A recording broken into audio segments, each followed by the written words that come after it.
खासदार निलेश लंके आपल्या सोबत आहेत. ड्रग्स प्रकरणावरून माजी खासदार सुजय विखेंनी आरोप केलेला आहे की जो पारनेरमध्ये तो जो कर्मचारी होता स्थानिक गुन्हे शाखेचा, त्याची पूर्वी नेमणूक पारनेरमध्ये होती. त्यांना आता एलसीबी मध्ये जे शिफारस पत्र होतं ते कोणाचं होतं, कोणी शिफारस केली, त्यावरून कुठेतरी तुमच्या नावाचा नामोल्लेख टाळत तुमच्यावरती निशाणा साधला. अरे सरकार तुमचं सगळं तुमचं, फक्त घ्या जिल्ह्यात कुठंतरी एखादी वाईट घटना घडली का निलेश लंकेला कुठं जोडता येतं का? हा फक्त लोकांचा एक केविलवाना प्रयोग आहे.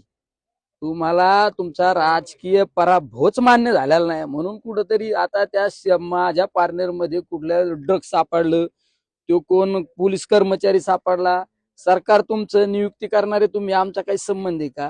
ठीक आहे, तुम्हाला बोललं पाहिजे, गुन्हेगारी बोललं पाहिजे, चुकीच्या गोष्टी बोललं पाहिजे, पण विशिष्ट नावाला बदनाम करण्यासाठी, विशिष्ट तालुक्याला बदनाम करण्यापेक्षा तुम्ही शिर्डीतली गुन्हेगारी थांबवा.